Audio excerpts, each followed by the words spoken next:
Hey everyone, Matt McKeever here with the Canadian Real Estate Channel. As always, I'm excited to have tonight's guest, Kellan. We're just going to be catching up, hearing about his portfolio. We'll also chat about the Canadian real estate market, as well as his thoughts on interest rates. If you guys have any questions or comments, jump in the comment section now on Facebook or YouTube.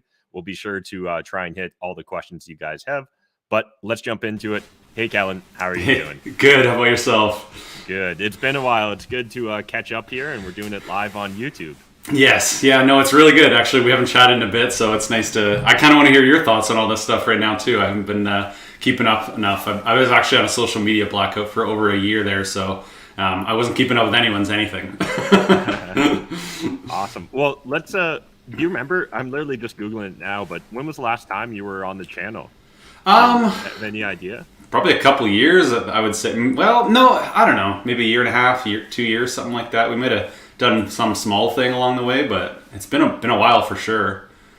Yeah, too long. I'm just looking here like at our playlist with Kellan, and I think our first few videos were like 3 years ago.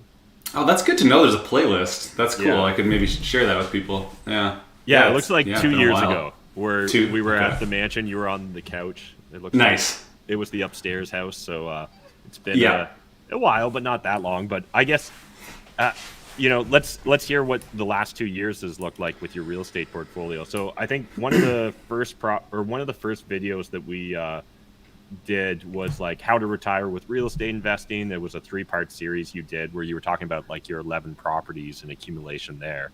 Right. Yeah. Yeah. So I think I don't know how many units. It was probably around 50 units or so at that time. In 2021, I sold off 5 buildings, which was 15 units. Some of my like smaller 2 and 3 units, and some of the like one of my illegal sixplexes, and then took that capital. I had a significant capital gain. It was actually a $360,000 tax bill that year, just from all the capital gains. I was like, man, like now I remember why we burr, like, not that I didn't know, but I was just like, that was reinforcing it. So took the capital. It was a significant capital gain. Of course, if I had a large tax bill, I had a lot of capital to work with. And I took that and I bought 51 units, and they were all buildings that were 8 units and up. So that was a large acquisition. That was, looking back, probably a little more than I should have taken on, but it's gone well enough.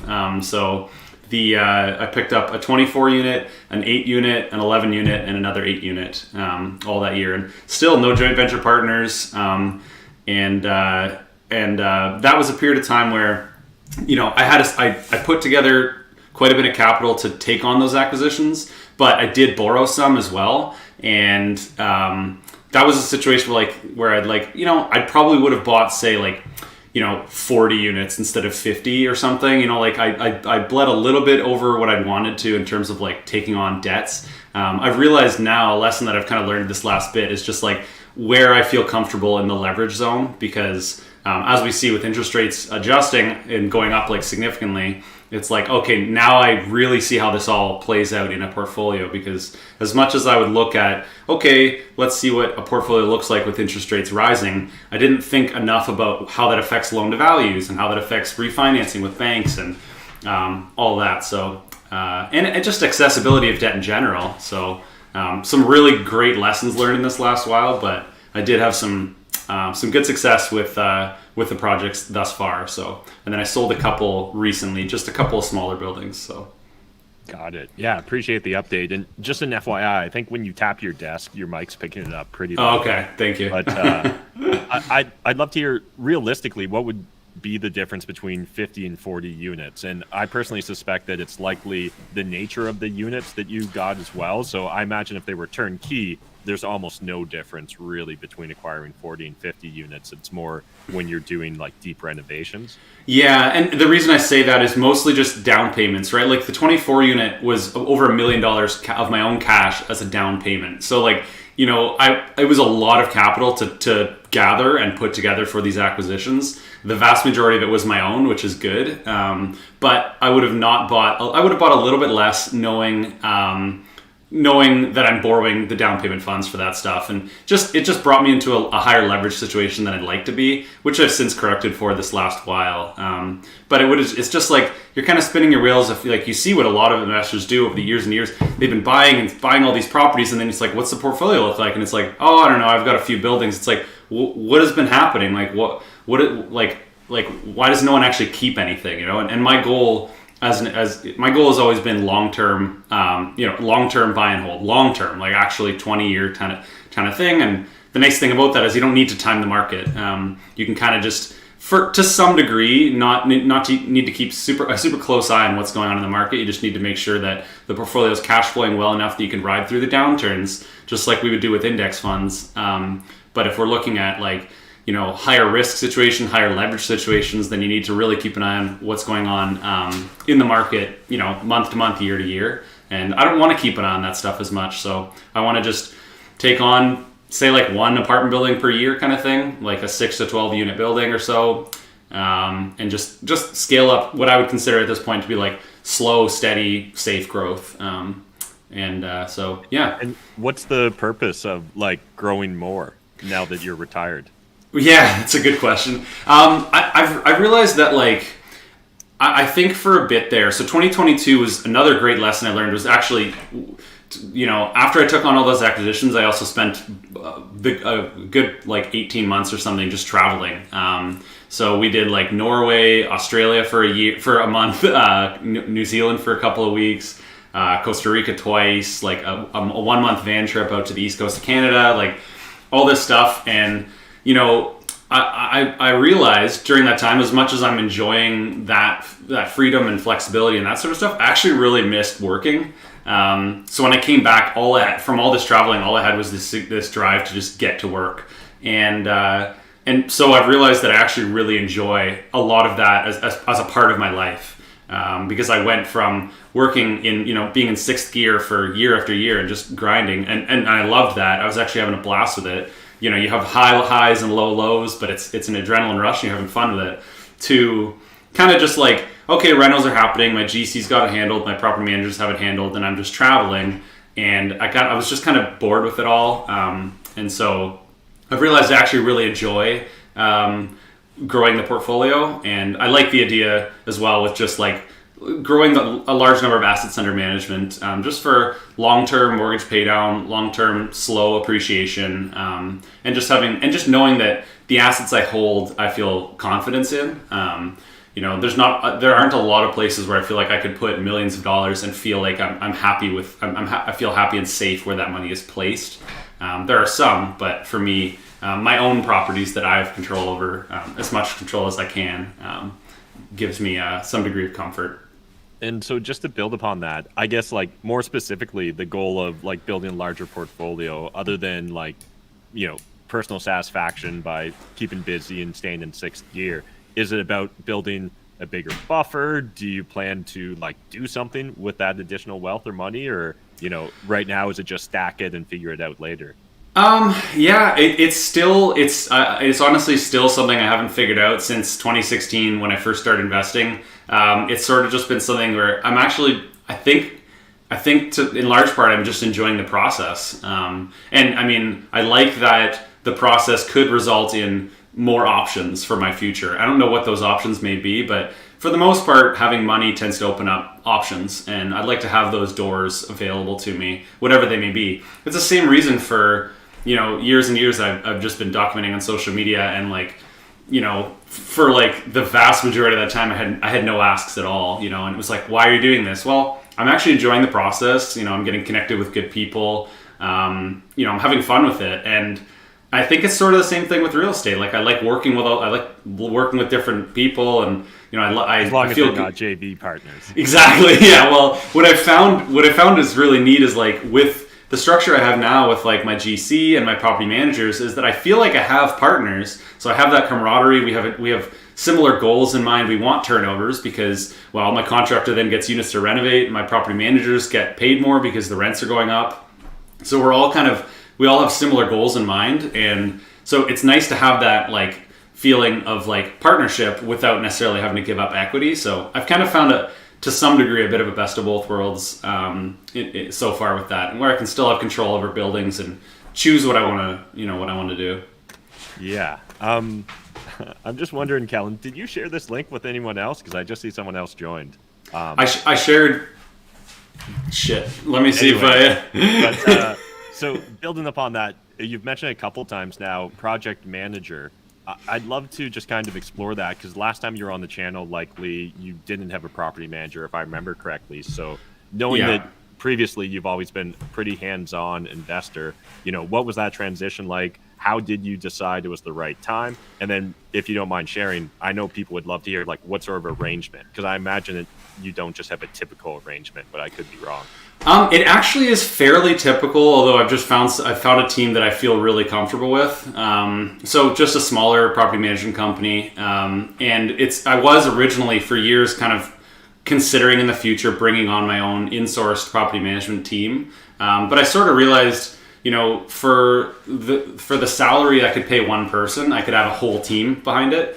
And it's been nice having that, where like now I have a property management team where I can manage the bookkeeper and ask them questions. I can talk to the person who deals with day-to-day stuff. I can talk to the owner of the business, and I can kind of like I have a whole team behind it. So it's actually a fairly typical structure, to be honest. But like I said, I just like the people I'm working with. My decision to go full outsourcing of the property management came like a year and a half ago or something, when we were in Costa Rica. And actually when I took on the 51 units, those I think 40 something of them immediately went to property management, and so none of the tenants have ever met me, which was a really nice feeling. And then I was still self-managing the original part of my portfolio. And then when I was in Costa Rica, we were trying to have our fun day, and I was getting texts and stuff, and I had a moment, and I just realized, no, I want to outsource this entirely. And so even the triplex here I live in right here, the tenant upstairs and in the front unit, they're managed by the property managers. In fact, at least one of them doesn't even know I'm the owner of the building. So I just want to not have to think about that stuff at all, not deal with any of the bookkeeping, any of the day-to-day maintenance, that kind of stuff. And I just kind of oversee the managers in my business at this point. Got it. And so are you willing to share like what the actual arrangement is? Are they like, do they do filling units? Are they managing every aspect? And then is it a percentage of the gross rents, or what sort of arrangement is that? Yeah, it's a percentage of gross rents. They do all the leasing as well. Originally I thought, well, there's an additional fee. The leasing? With this company, it's actually not. It's built into the fee, which I think is pretty rare, and I'm not sure how long that'll be the case for with this company. But yeah, it's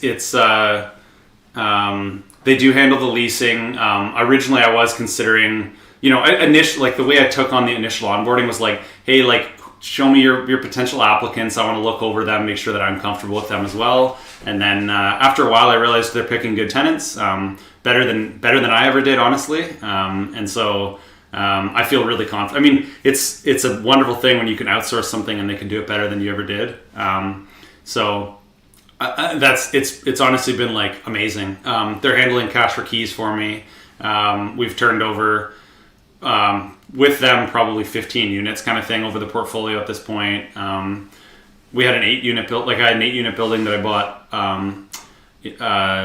early 2022, and we turned over all 8 units and refinanced it. So it's been going super well.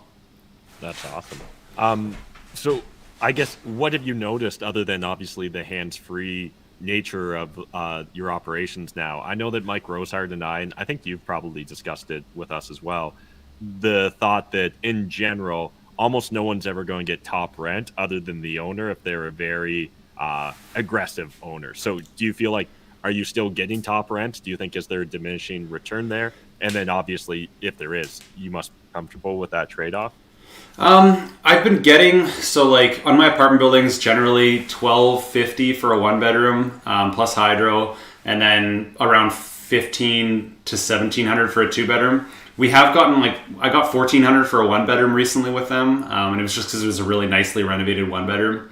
That was all inclusive. So I think that I've been getting pretty decent rents, although you could definitely push it if you were to do it yourself. Although even when I was self-managing, I didn't think it was the way to go, because whenever I did put people in that were paying probably more than they should be, they at some point just stopped paying rent or moved out early, and you just end up with vacancy costs and turnovers. And I think to some degree, a lot of investors out there are looking, and really, again, short term, when they're like, well, this reappraisal is coming up, I can show this in the report, and I can, and maybe you can kind of juggle that for a while. But the reality is, like, you want your portfolio to make sense long term, and you don't want constant turnovers and all this stuff. You want like a system that scales, and that you're not constantly, like, I don't know, just dancing with and kind of cowboying a bit. So for me, I just want rents that are market rents, and maybe push them a little bit, but nothing too crazy. Mm-hmm. You mentioned cash for keys earlier. David in chat was asking, how much did the 8 units cost you for that cash for keys? That was on average between 5 and 10 grand per tenant. We did towards the end, it ends up like tenants end up talking, right? So you end up kind of paying all the last few the same amount. So it was it was 10 grand for the last 2 or 3. So I paid quite a bit. I was probably at 40 grand total or something to get that building. Luckily, it came with 2 vacant, so we just had to turn the other 6 over.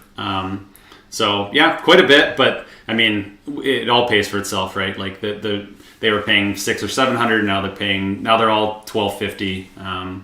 They're all 1-bedroom units, and it made sense at that time, like, to get everything I could turned over, to bring it in for the refinance and get what I could and stabilize the building. And now I don't need to think about that building at all. I just moving on to other projects, because that one's running and it's being managed the way I like it to be. So. Mm-hmm. Yeah, appreciate you shared that. So I think that works out to roughly just under 7,000 on average, and so. Yeah. Yes, yeah. Around there. Yeah, 7,500. Sometimes what I'll do is, like, if a tenant has arrears, then we'll say, okay, say it's 10 grand you're offering them, it's going to be 10 grand minus your arrears. So the longer you wait to move out, the less you get. So the understanding is, if it's been another month, now your offer's 9 grand, now your offer's 8 grand. It kind of drops from there. So it adds some urgency. So they have, they realize they do need to move. Got it. So let's kind of transition into just chatting here about the Canadian real estate market in general. Love to get your thoughts on where prices are at, where you think they're going. And if anyone has any questions for Kellan or myself, jump in the chat and let us know what you're wondering. Yeah, I wouldn't pretend to know where anything's going. I'm sort of just preparing for a boom-bust cycle of some sort. Whether things go up or they go down, I'm trying to prepare for both scenarios. So I'm trying to structure my portfolio in such a way that, if rates do go up a little bit from here, I'm still able to manage it, and I'm able to sustain rates where they're at. That's the goal as well. Like, I want the portfolio to make sense now, because I feel like it's been tested quite well at this point. It might get tested a little more, but I don't expect it to go too crazy from here. I'm okay with values dropping. I remember, years ago you talking about this. Like, if a property goes down on paper, it's not a big deal, as long as you can hold through that time. So that's still the approach I've been taking.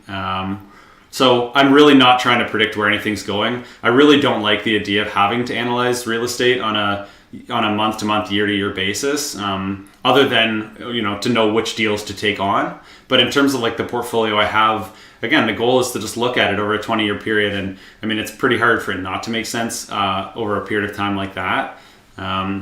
So when I'm looking at acquisitions, you definitely we have to be aware of new market values and then try to buy under that market value. And then you have to understand what the loan to value is going to look like on a refinance, because oftentimes, especially if you're dealing with 6 units and up, you're not going to get the loan to value that you used to get. Like, maybe you were hoping for 75% loan to value, but now you're only getting like 50 to 60%. So, and that was the case with a bunch of my refinances this last while. So it's definitely been like, a lot of people out there have been, borrowing money on promissory notes for down payments. And then, when a refinance comes up, they don't actually get enough money out to pay off their private loans. And so, that was actually the scenario to some degree, a little bit with me towards the last little bit. And that was why I sold a couple buildings off, because I just wanted to clear off these debts. So luckily I still had some buildings that had, hundreds of thousands in equity that I could just sell off, pay off these things. And luckily they weren't buildings that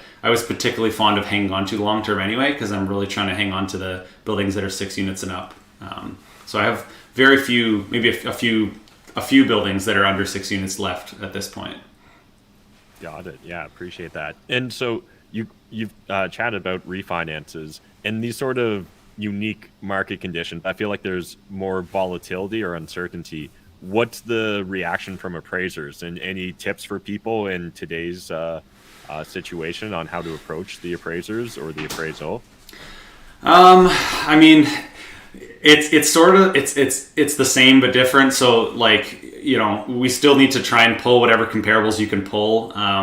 Maybe try to pull from neighbor. Like if there hasn't been enough activity then in your favor, then you need to pull from neighborhoods and try to justify it. Put together an appraisal package to try and help the appraiser into your favor. If you're working with a credit union and things like that, it really helps to be able to use your own appraiser as well, rather than kind of rolling the dice with whatever bank, whatever appraiser this bank brings on. So that's actually a really important thing, I think, during this time, is to be able to have an idea of what your appraised value is going to look like before you even go through with this whole project, So at this point, I can usually just call up my appraiser and say, hey, like, what does this look like? Does it seem like it's possible that I can get this around this range of after repair value, and get an idea if that makes sense. And then this last while, you've sort of had to budget for like maybe it coming in even less than that because the market's been dropping from there. So so that's sort of the way to approach it. I think that like a lot of people are looking for silver bullets during this market, but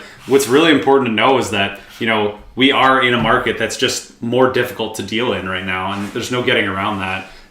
There's a lot of social media influencers whose job it is to, get joint venture partners or get coaching students or whatever it may be, and just kind of hype people up to buy. And that's been the case forever, but now it's becoming very obvious because this is a difficult time to invest. People need to know that. And it's not that you can't get good deals, but you need to be particularly careful about what the deals look like and how you choose to structure them.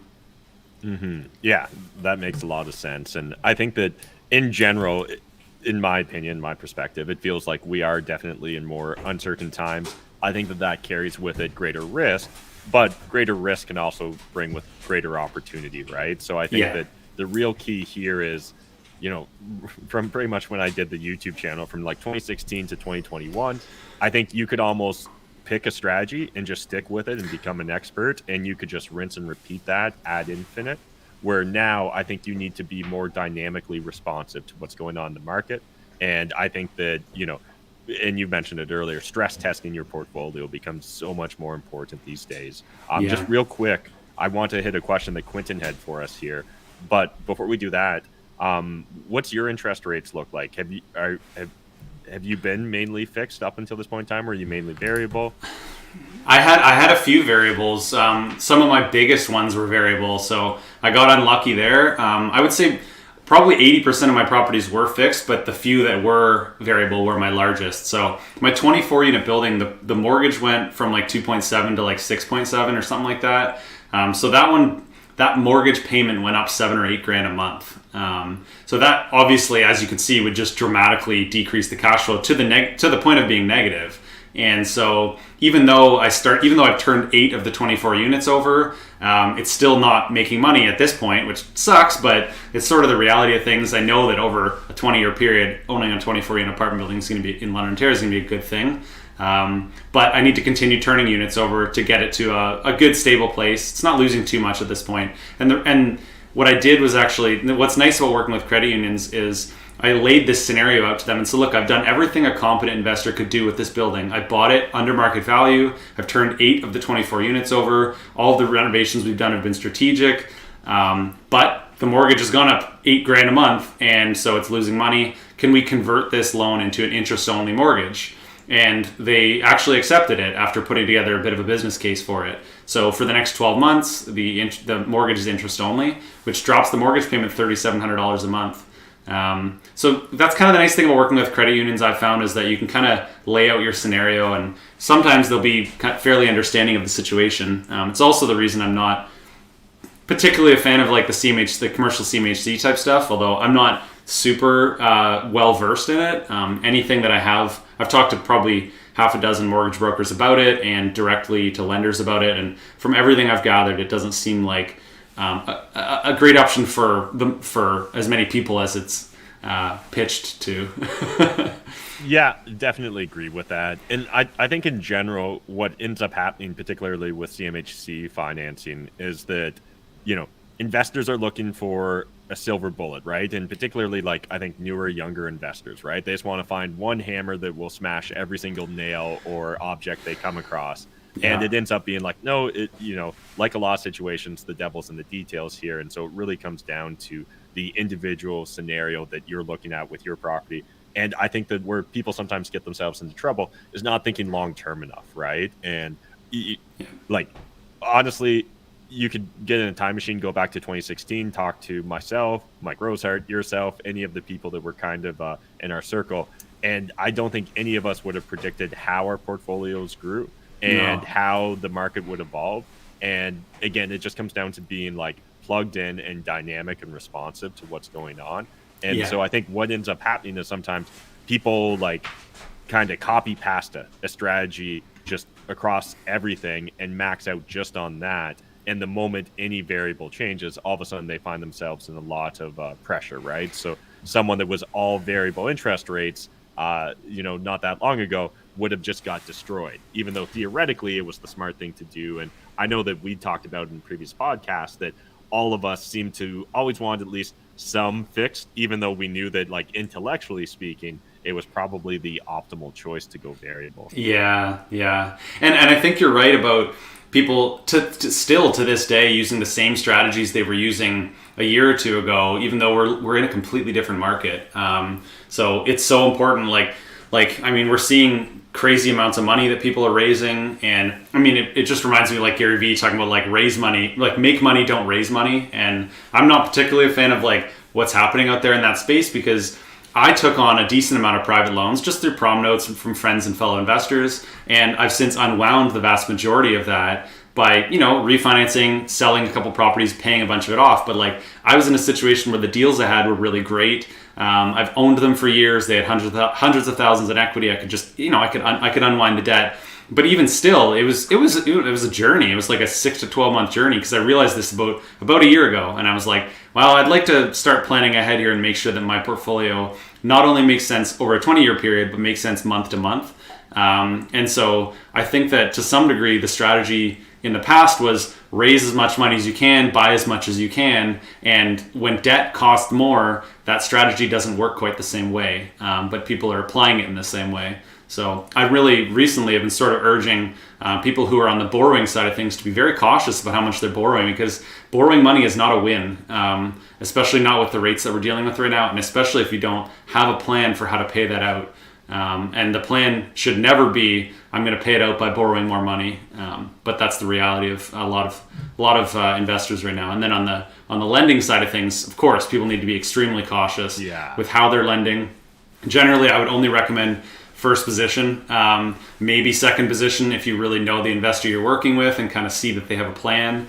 But like prom notes, which is the only thing that I've really dealt with on the borrowing side of things, I borrow on prom notes, but I generally don't recommend lenders doing that unless they really know who they're working with, because the only reason that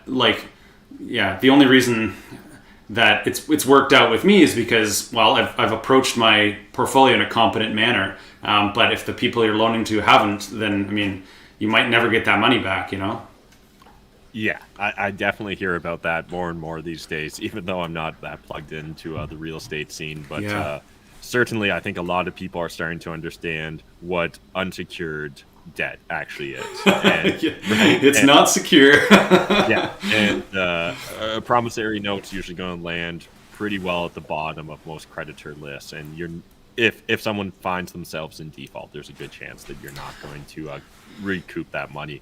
And so I guess people are borrowing millions and millions and millions with that structure.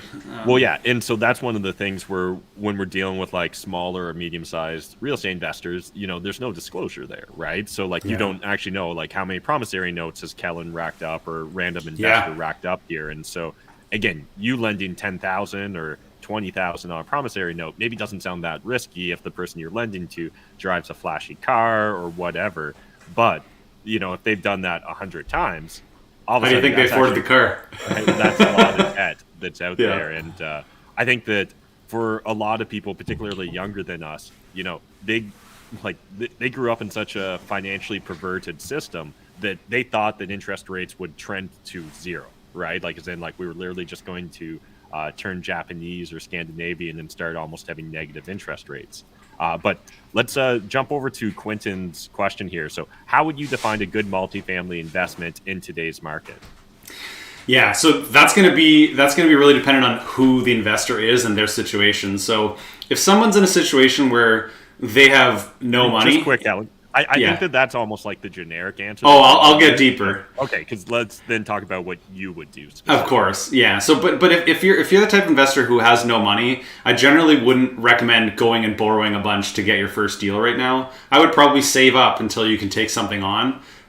So that's what a deal is going to look like for someone in that situation, and generally it's going to be something where at this point you'd really hope you can get something with some vacancy. Vacancy is going to allow for things to be a lot more predictable, and right now we need some degree of predictability because things are a little bit unpredictable out there. So that's one way that things can be that way.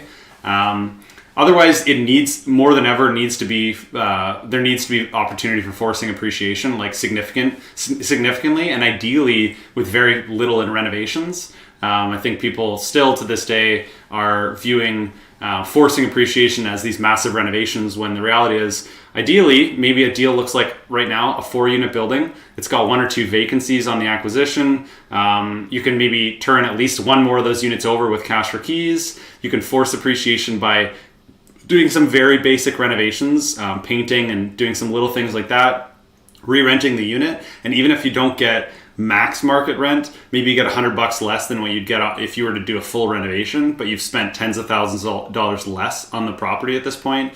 You're in a situation where the deal is more predictable because you had the vacancies, and the deal worked out better because you spent less on the renos. And even though maybe you get a lower loan to value on the refinance, things still work out. And the reality is, people should, for the most part, only be doing that with either their own money, which is another way to make things safe and predictable in this market, or with a partner that they trust, that is in it for the long term with them. Because if you're in a situation where the property can't be like this immediate like momentum situation where like it's done in a year, your partner needs to be ready to ride it through for the next 5 years or so like that. So I think that's another way to approach that right now. But it's going to be so important to understand current market values, current loan to values that you can expect on refinances. Do the debt service ratio calculations that the bank is doing. Talk to appraisers before you even take the deal on, and just understand from beginning to end how this deal plays out. And so what sort of like hard numbers would you personally define a good like multifamily investment property as? So, yeah, it's a good question. I would say like if we were looking in London, maybe you could get something. Maybe you can get I think a 4-plex is probably going to be sort of a sweet spot. Even 4 to 6 units is going to be a bit of a sweet spot. So let's say it's a 4-plex, and let's say you can get it for in London for maybe like 600 or something like that would be pretty decent. But ideally would come with a couple of vacancies. ARV on that, honestly, I'm not really even too sure right now. Maybe I can't even think what that would look like. Well, I guess describe what you would consider a good deal on a 4-plex then. So if we're buying at 650, we've got a vacancy or two. What's the ultimate goal? Is it we're going to burr this, refinance, and then we want to hit a certain cash flow number? Is it we want to just simply get our money out of the deal? What sort of what would you chalk it up as a W? I think the reality is that right now it's going to be quite difficult to do the perfect burr that we've all been hoping for. So a deal right now should hopefully be something where, even for myself, where you can get a good chunk of your money back out, but you do need to leave some money in the deal. But the money you're leaving in the deal is your own, so you can ride through these, the years to come.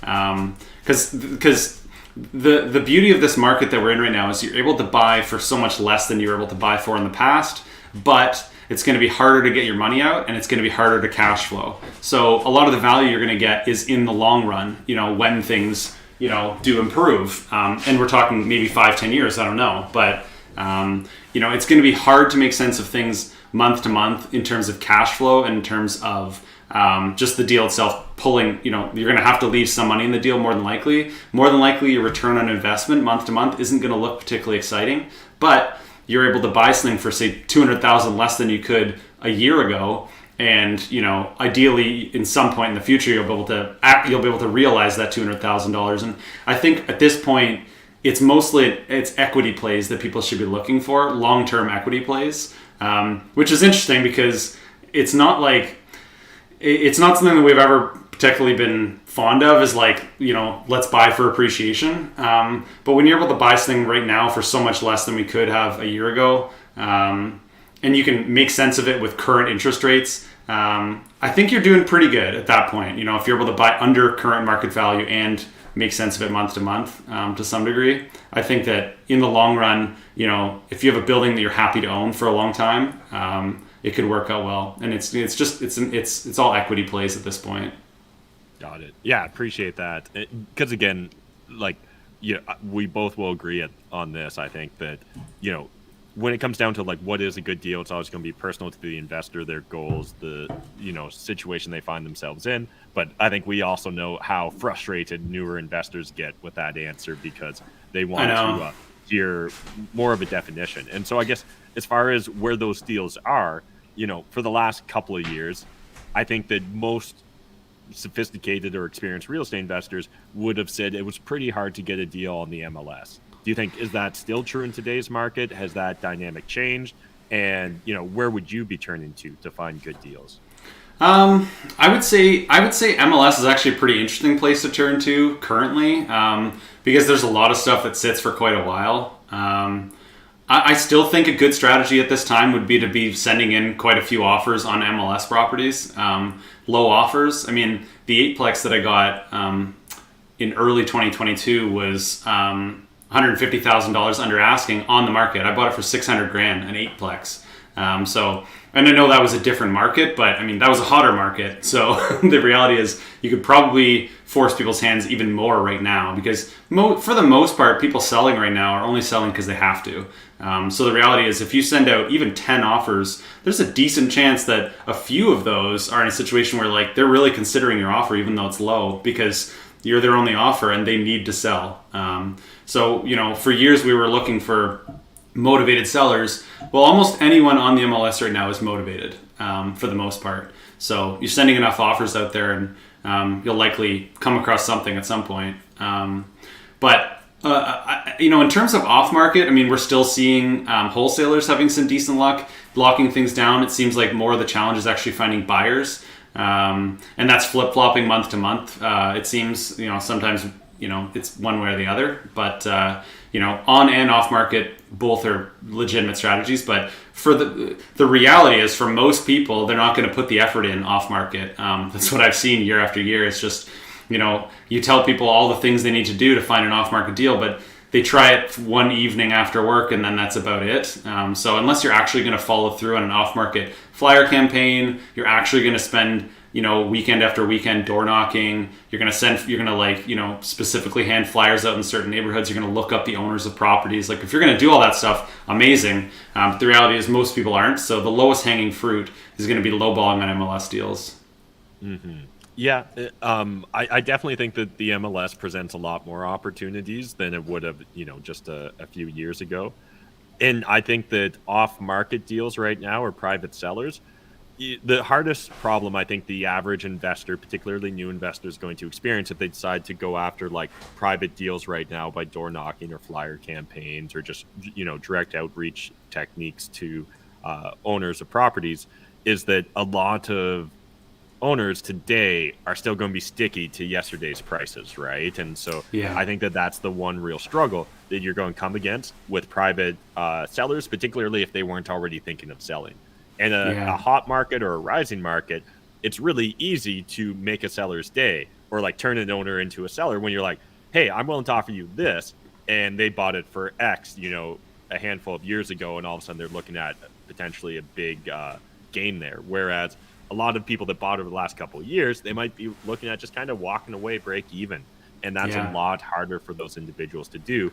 But as you were kind of mentioning, as properties sit longer on the MLS, I think that what we're going to find is a lot of sellers are sticky with their price, which naturally means we can get creative with our terms, right? So Yeah. I think there's a lot more opportunities for like to get cute on offers. Yeah, and it would probably be more opportunities in looking into expired listings, and knocking on some of those doors as well. And I do think there's actually more opportunity in the wholesaling space as a buyer than there ever really was. So if you're going to a wholesaler right now as a competent buyer who will actually take on deals, they're going to be really pumped because they're having a harder time finding buyers right now. So if you kind of reach out to all the different wholesalers out there, and just let them know that, maybe you want to hear about stuff before they send it out to, their email list. You can definitely come across some deals that way. I've definitely seen some recently that, looked like some good value add potential.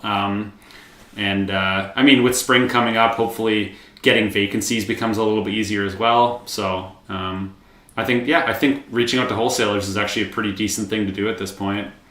Mm-hmm. Yeah, I agree with that. Particularly if you can move fast and ideally position yourself as a real cash buyer, I think that a lot of wholesalers will be looking for frictionless ways to make money right now. And I wouldn't be surprised that they'll either give you top priority or even potentially cut the fee they're looking to get if it can just be smooth, fast, and they're confident in your capability of closing. For sure. I think people are starting to realize that on the wholesaling side of things, the or best offer can mean, maybe you're going up into a bidding war, but you could also potentially get it for less than what they're listing it at because their fee's built in, and maybe their fee's $30,000, but they'll go down to 10, and that happens all the time. And they're happier to get 10 than to get nothing because there's plenty of times where the deal just expires and then, nothing happens, or the wholesaler says, well, screw it, I'll take it on myself. And we've seen that. I've seen some of that happening recently as well, but I think it's something to do. I think lowballing on a bunch of MLS stuff, reaching out to wholesalers, and if you have the time and grind in you to be doing an off-market campaign. I mean, if you do all of those things, you're going to come across deals. So then the challenge becomes how do you take them on in the financing world and how do you make sense of a deal? And I think that it's so important for people to identify what a deal is for them right now, because there's a lot of people waiting for one to fall in their lap. But when it does, they don't recognize it because they don't even know what a deal looks like, which is, I know why you ask kind of what does one look like. But I do think it really comes down to, like, if someone's got $500,000, I mean, a deal to them is going to look different than someone who's got $50,000, because someone who's got $50,000, they really need to make sure that this deal has momentum, so they can get some turnover quickly, and ideally get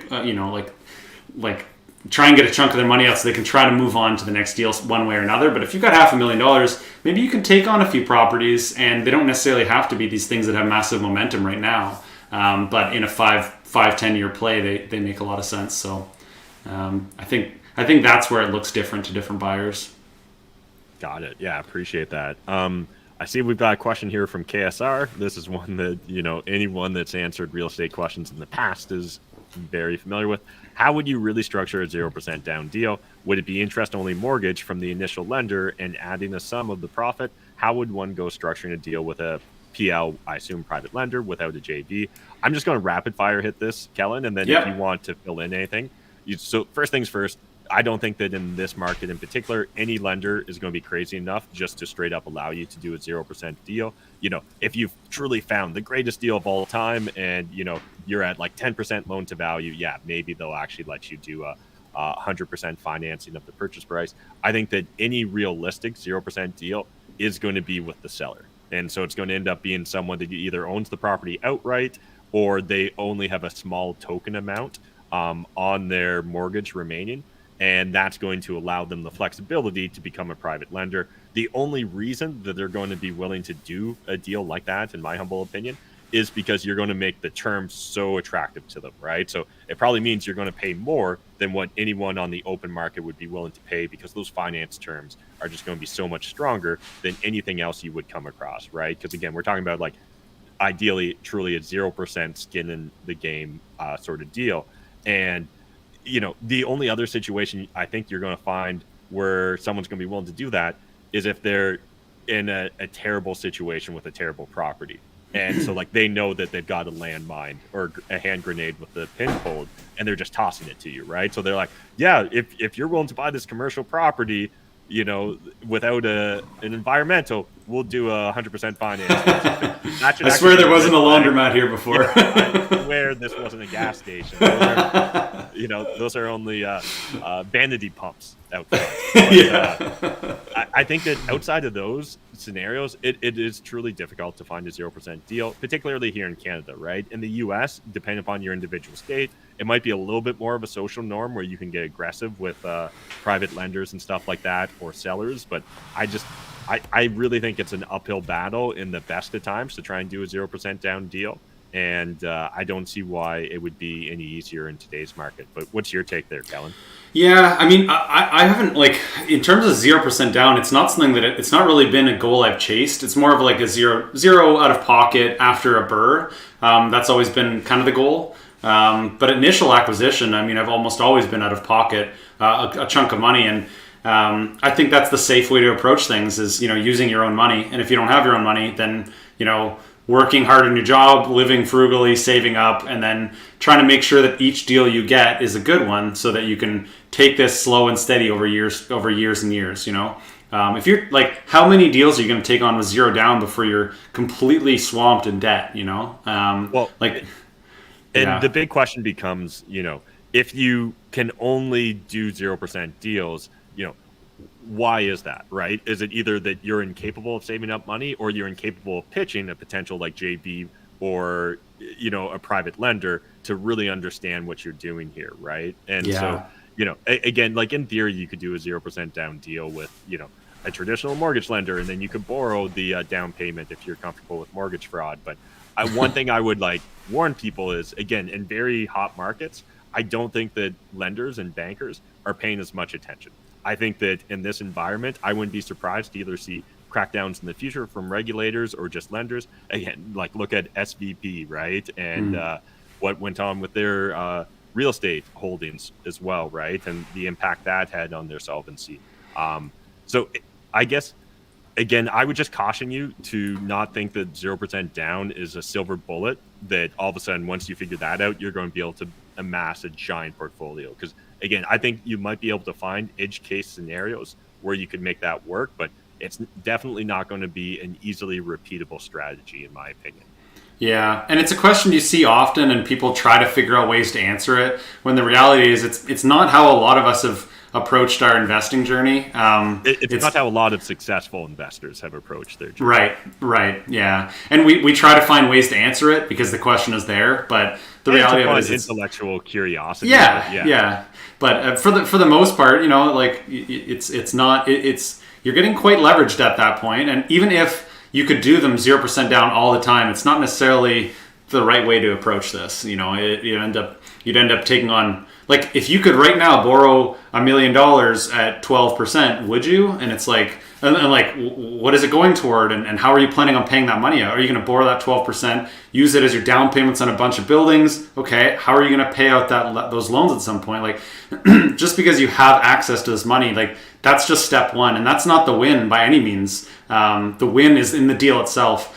And really, it feels like for a while now, people aren't talking about what their deals look like, and how, like, it's just been, how much money are you raising, and what are you buying? And it's like, but what is the force? Where's the value you're forcing, and how are the rents going up, and what does the refinance look like, and all this kind of stuff. And it's been. I mean, for a while it was, it was joint venture partnerships. How many partners can you get? And then it was, how much money can you raise? And I don't know. I think I did a talk at Henri a while back, and it was just like, how about using your own money? Why is this such a novel idea? And I know the reality is not everyone has money, but that's why you save as much as you possibly can and start small, and you don't need to take on 10 buildings. You just need to take on one, and getting one duplex, it's not the craziest thing to save up a down payment for that. And if you can do that every year or two, you're still growing a portfolio. Like, there's nothing wrong with that. And you're going to be a whole lot safer than a lot of the people who are approaching it more aggressively. Mm-hmm. And while I know that, you take personal pride in not having JV partners, there's also nothing wrong with having partners in an operation, right? Like, it's just a personal decision on how you want to operate.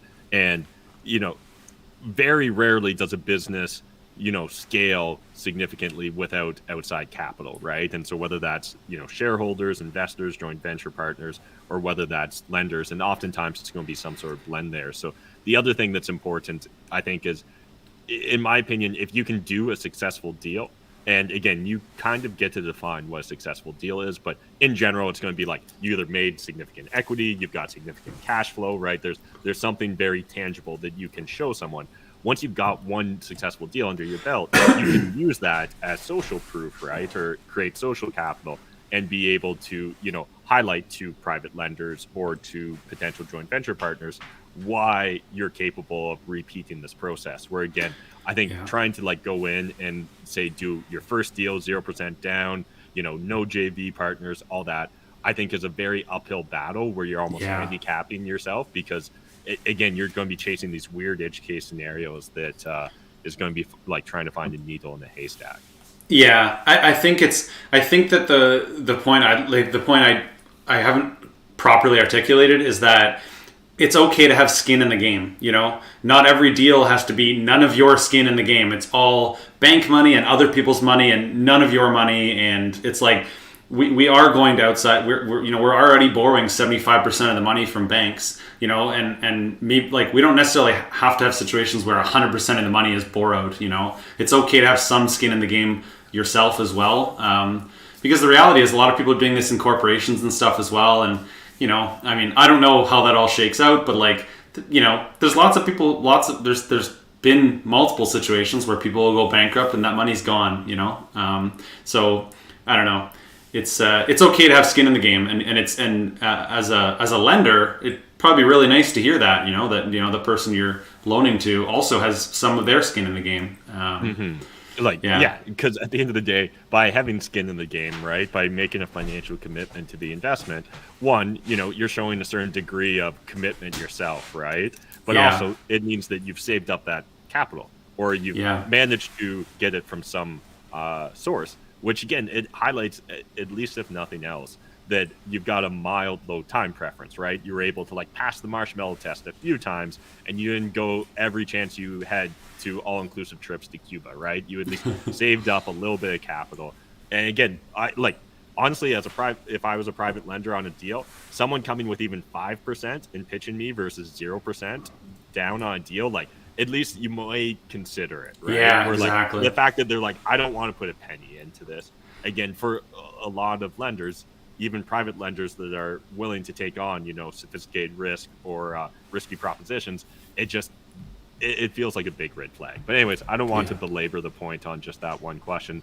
Let's quickly hit, well, I guess we briefly touched upon it, Kellan. So you're not comfortable looking into your crystal ball and predicting prices over the next year or two? I mean, I can, but I don't think anyone should put any weight on it. No weighting, but like based upon like, your expectations, how it's influencing your approach to investing. So like my thought process to some degree is, we've learned, like the Bank of Canada's learned their lesson from the 70s, or in theory should have learned their lesson from the 70s, that we need to hold rates high for an extended period of time. Otherwise, we're going to have another inflationary spike. We are maybe that'll happen. Maybe the Bank of Canada will do that, and that would probably be what's best. But the reality is they're also going to be battling to some degree with the government's decision to potentially stimulate, because if people are hurting too much, what are the odds that we're going to hear sometime in the next 5 years that there's some other situation where the government's printing a ton of money, and we know what happens when the government prints a bunch of money. And I mean, I can see how my guess is that we're going to have quite a bumpy 5 to 10 years coming. And so I'm expecting some defining bumpy. Yeah. I just think like values skyrocketing and then crashing and then skyrocketing and then crashing, rates fluctuating dramatically. And that's why I'm trying to approach my portfolio in such a way that I can ride through those times, and I can do so even if rates are high. So that's how I'm structuring things at this time. And that's why I've been in a period of deleveraging this last while, because I don't want to be in a situation where every time rates jump around and market values jump around that I'm like affected, too much. So I'm just trying to get a feel for what exposure I want to have to these rates. And for me, that's going to be only my money plus bank money, credit union money and my money. And for the most part, I don't want to have any private loans over a long period of time. And that's what that's a situation where I feel relatively safe, and I don't feel too over leveraged. So that's sort of my guess as to what the market's going to be doing, and that's how I'm preparing for it. Yeah, appreciate it. And as far as interest rates go, just, you personally, when you're kind of stress testing your portfolio, what rates are you applying to like your realistic worst case scenario? I don't really think that rates are going to be significantly higher from here. So I'm not stress testing much higher. I'm not stress testing higher than here because I'm already not particularly pumped about where things look right now. So like a bunch of my buildings are cash flow positive still, but not a whole lot, maybe $300-400. And then some lose, like my 24 unit building loses a couple grand or something like that. And it's like, so I don't need to look. All I know is, if rates go up another percent, my cash flow is going to drop. My cash flow is going to drop further, and so I'm trying to get to a situation where my cash flow is I'm just raising cash flow the best I can. I'm turning as many units over as I can to get that monthly cash flow up. So that's sort of how I'm trying to approach this stuff, and I'm not putting too much I don't really know how helpful it'd be for me to stress test further from here because I feel like we've already taken the majority of the hit. I feel like we have so much more debt now than we had in the 70s, and I don't think rates need to go anywhere near what they did at that time in order to affect Canadians as much as it did at that time. Fingers crossed. I'm essentially crossing my fingers that rates don't go up too much higher, and meanwhile trying to prepare for it by turning as many units over as I can, because I still have 40% of my units that I could use, that I could increase rent by probably $400 to $600 each. So that's where my focus is, to just get that, just keep raising the cash flow in the portfolio so that I can withstand the times to come, whatever they may be. And if we end up in a situation where there's an inflationary spike, fantastic, but I'm definitely not banking on it. Yeah, appreciate that insight. And so I think there's a really good point you made there that, again, I don't consume a lot of real estate content, but I definitely don't see people posting on Instagram regularly about, which is making the most of your existing assets. That's the thing you've got the most control over. So we can't necessarily control where real estate prices go in the future. We certainly can't control or predict where interest rates go because, hey, look, the guys that get paid six-figure salaries, whose jobs are literally to do these things, consistently get it wrong on the record, right? You can go back to at the start of COVID and hearing that, hey, interest rates are going to stay low for a significant period of time. Fast forward less than, half a decade, and here we are with a dramatically different interest rate environment. So, I think that's actually a really big point that not enough people are making. It's just like, one, if you're already a real estate investor, make the most of it. Or for individuals that are aspiring to become real estate investors that maybe are struggling to get that down payment, struggling to find a good deal, do you own your personal residence? Is there potential that you could turn that into an income opportunity if you haven't done so already? I think that really looking at making the most of your existing situation is very wise. Again, in these high volatility periods of time, I agree with you. I think that we're going to see it be bumpy for the foreseeable future, and that investors would be well served to plan for that volatility. And I think that what that means is, again, from 2016 till 2021, you could probably in theory have got away without ever having an emergency fund. I think that that's way riskier now to not have a buffer, to not have an emergency fund. And again, if nothing else, if you're an existing investor with just a break-even portfolio at today's interest rates, now would be the time, if nothing else, build up that emergency fund. For sure. Exactly. Yeah. And I mean, the argument there, again, the argument there is where it butts heads with the idea of potentially borrowing some, because there is value in having cash in the bank to withstand some of these times. So it makes sense to, if you have the opportunity to borrow funds, to have them maybe just sit around, and that's a fairly reasonable thing to do, so that you're kind of ready in case some situation does happen. You can ride through that time. I am curious what you think, about where things are headed. Let's say in the next 2 years and then in the next 5 to 10? Yeah, happy to explore that. I'm just going to quickly hit this question from David. Emergency fund as an unsecured line of credit. I think that in theory, again, under normal circumstances is fine, David. The only thing I'll say is, especially if you haven't drawn upon that unsecured line of credit, my understanding is most banks can actually close that out on you, and you could find yourself. And so, again, there's horror stories of the 2008, 2009 crunch of American real estate investors that had these large unsecured lines of credit that were going to be their emergency funds in case things got rocky.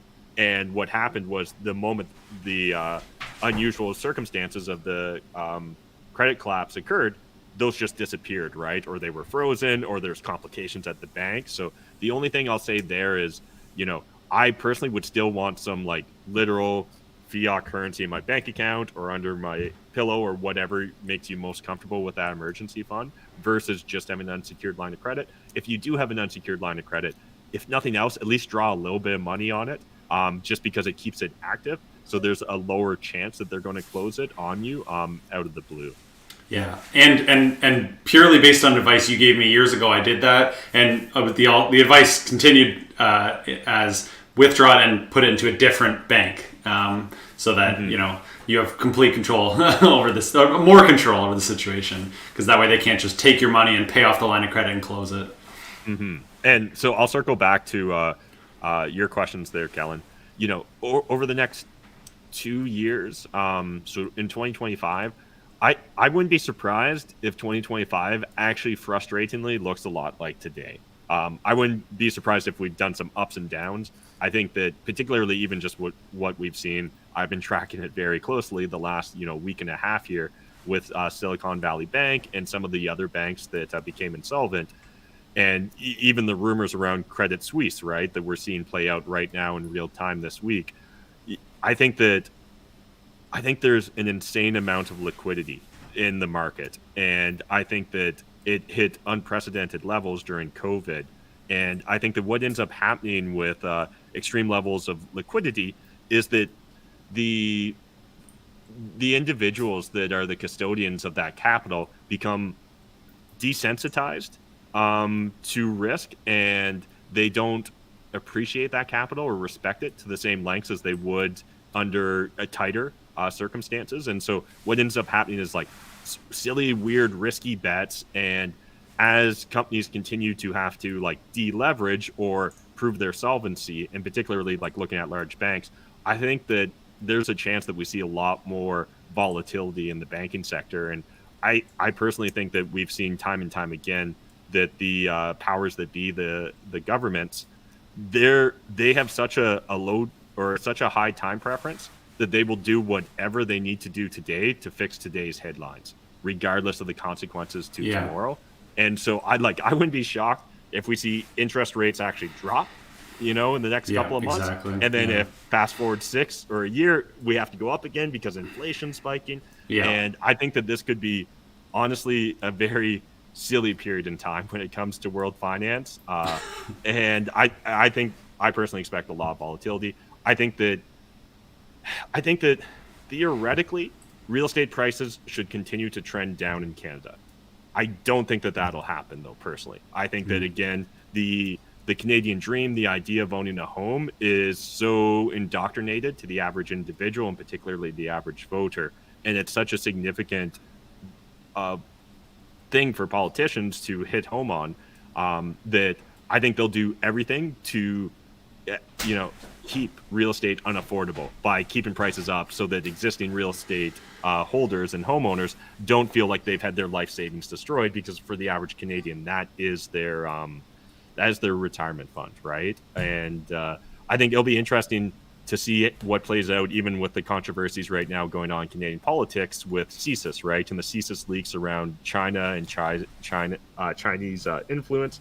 One of the things that is frustrating is Sam Cooper, the reporter that's been breaking a lot of these stories.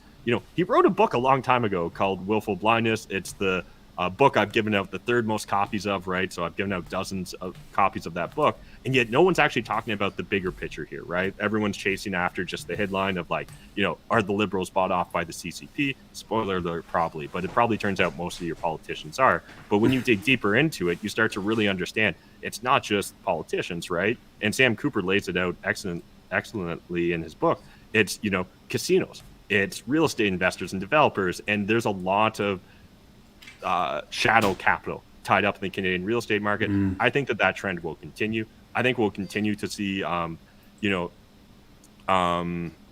like, what do they call it? I think we'll continue to see the reverse opium wars, right? So I think we're going to continue to see China flooding fentanyl into North America, and we'll continue to see China scooping up a lot of Canadian assets. So I think that while intellectually and realistically real estate should trend down, I think that there's enough reason that politicians, China, and a lot of other large actors in this space will see a reason to hold the line when it comes to real estate prices. So that's my personal opinion, is that I think that interest rates on a 5 to 10 year time horizon, like, goddamn, if you can predict that, like, I don't know what you're doing listening to my advice. But yeah, I think that there's a high chance of continued volatility for the foreseeable future. And I think that we're going to see a lot more boom bust cycles. And, one of the things that I've been studying recently, and this is a little bit tangential, but, because we're friends and this is also just kind of our catch up. I've been tracking a lot in the crypto market and the NFTs over the last couple of years. And what I saw play out there, I think we'll continue to see play out in a lot of different asset classes. Again, that liquidity is just going to funnel into different asset classes. And what's going to end up happening is individuals are going to continue to have higher and higher time preferences because of the uncertainty in the markets. And so what's going to end up happening is people are going to make poor decisions, chasing returns, even like with SVB, right? Like when you look into some of the investments they were making, like it seems like they were chasing fractions of a percent and putting themselves into undue risk, in my opinion. And a lot of other people's opinions were like, 10-year treasuries at what was it, like 1.58, when like now you could get into something significantly less. And I saw one analyst that regularly covers them getting deep into it, and it seemed like literally like they were shaving points off of this. But what ends up happening is the individual that's responsible for shaving those points, he's going to get a big bonus from it. And so I think that what we've got is just a completely corrupted incentive system for capital right now in our Western economies. And so I think that it honestly just makes it very difficult because there's so much noise in these markets, and it's very difficult to hone in on the signal. Yeah, no, that's awesome. Honestly, it's a bit reassuring to hear that. You talk about potential boom bust cycles and stuff, because that's sort of where my head's been at based on any of what I've read. In my opinion, I think it'll just be faster than we're used to. Just the same way we see like society constantly trying to overcorrect for things. So like whether it's the reaction to COVID or pick your favorite news topic that's in all the headlines, we see this constant like overreaction. I think it's just humans aren't adapted. We didn't evolve to have this real-time information systems, right? Like the information technology, the internet, the web, and then add on like social media and being able to see and filter everyone's opinions and thoughts and perspectives in real time. I don't think that our institutions, our financial system, our political system, or even just like our human physiology is adapted to that situation. So I think that one thing I constantly am trying to remind myself these days of is like trying to be water, right? Which is like flexible. Water, it conforms to the container or the environment it finds itself in. And yet if you throw yourself at water, it's actually a wall.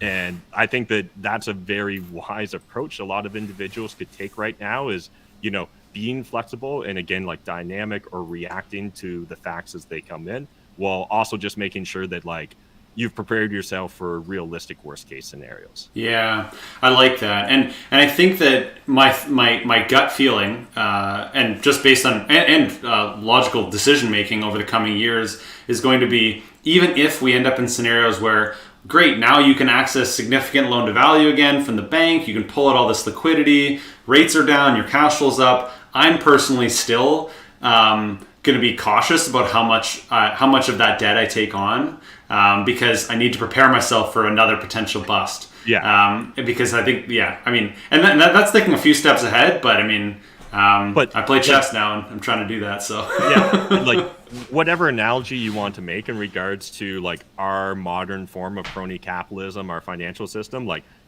maybe we're a sugar addict or a heroin addict or whatever, but as soon as we start to come off the most recent high, we immediately re-up. Yeah. And so I think that's why we're never actually going to try and, structurally fix the problems in our economy. Yeah. We're never going to actually try and like we're sure as hell never going to audit the Fed in the States. We're sure as hell never going to transition from a fiat currency. It's always going to be fiat. And so it's just fake. And so what ends up happening with fake money is just a lot of initially unintuitive results in our economies. And so again, I think that, it's very wise to be more insulated going forward for the average investor, because we didn't fix any of the problems from 2008, 2009. We're not going to really fix any of the problems today. At most, we're just going to try and treat the symptoms, right? We're not trying to like treat the underlying cause that's creating the symptoms. So what it is just like, is there a way that we can get inflation down? Well, if we have to raise interest rates quickly, we'll do that. But if we can also manipulate how CPI, and they have over the last couple of years, how that's calculated, well, that'll also help us, right? And so I think that we'll see a lot of like fake false narratives. I think that a lot of the experts today, in whatever realm you turn to, they often believe that the ends justify the means. So if they believe they've got good intentions, they're very comfortable misleading the average person, right? Like to think back that the Bank of Canada in 2020 was saying that interest rates will remain low for a significant period of time. Like I can remember like just losing my shit. I think I might have even done it on a couple live streams. Certainly some Monday night Matt McKeever marijuana back. And how many people made investing decisions based on that suggestion? All of us, right? A lot of people. It's the guy that sets the rates that's telling you the thing. So like, if you it's like perfect. I'll take on a variable mortgage. That sounds perfect. Absolutely. And so again, I think it's just very important people understand their individual situations. No, that's super interesting to hear. I appreciate that. And I really do think people who are trying to make predictions about how things play out need to understand that it's not within your control. The Bank of Canada's, maybe they make the right decisions, maybe they make the wrong decisions. On the government side of things, maybe they make the wrong decisions, the right decisions in terms of more than likely the wrong decisions, and in terms of stimulating the economy one way or another. I think that's extremely likely. And if and when that scenario does play out, I think it's going to be important that people don't immediately take on as much debt as they can again and try to ride that wave up, because they're going to ride it down. They're going to ride it right back down. Mm-hmm. And even the idea of like the Bank of Canada making the right decision. Well, immediately you have to ask yourself, well, what is the right decision, right? And that's going to come down to what are they trying to optimize for?